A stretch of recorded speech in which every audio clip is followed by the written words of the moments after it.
محترم ناظرین، روزے کے جو ہے 3 درجے ہیں، یعنی روزے 3 قسم کے 3 درجے ہیں، ایک عوام کا روزہ اور ایک خواص کا روزہ اور ایک اخص الخواص کا روزہ۔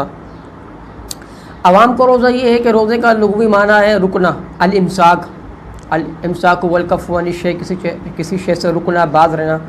تو عوام کا روزہ تو یہ ہے کہ طلوع فجر سے لے کے غروب آفتاب تک کھانے پینے اور جماع سے باز رہنا، یہ عوام کا روزہ ہے۔ اور خواص کا روزہ ہے کہ طلوع فجر سے لے کے غروب آفتاب تک کھانے پینے اور جماع سے باز رہنے کے ساتھ ساتھ جسم کے تمام اعضاء کو برائیوں سے روکنا، یہ خاص لوگوں کا روزہ ہے۔ اور روزے کا تیسرا درجہ یہ اخص الخواص لوگوں کا روزہ، یعنی خاص لوگوں میں بھی خاص لوگوں کا روزہ، وہ یہ ہے کہ روزے کی حالت میں اپنی تمام تر توجہ اللہ تبارک و تعالیٰ کی طرف لگائے رکھنا اور تمام امور کو ترک کر دینا۔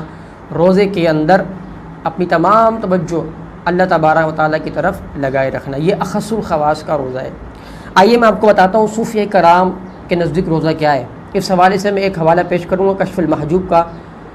لاہور کی زمین پر آرام فرمانے والے بزرگ حضرت دادا گن بخش علی حجویری رحمۃ اللہ علیہ فرماتے ہیں کہ روزے کی حقیقت رکنا ہے اور رکے رہنے کی بہت سی شرائط ہیں، مثلا معدے کو کھانے پینے سے روکے رکھنا، آنکھ کو جو ہے شہوانی نظر سے روکے رکھنا، اور کان کو غیبت سننے سے روکے رکھنا، زبان کو فضول اور فتنہ انگیز باتیں کرنے سے روکے رکھنا، اور جسم کو حکم الہی عز و جل کی مخالفت سے روکے رکھنا۔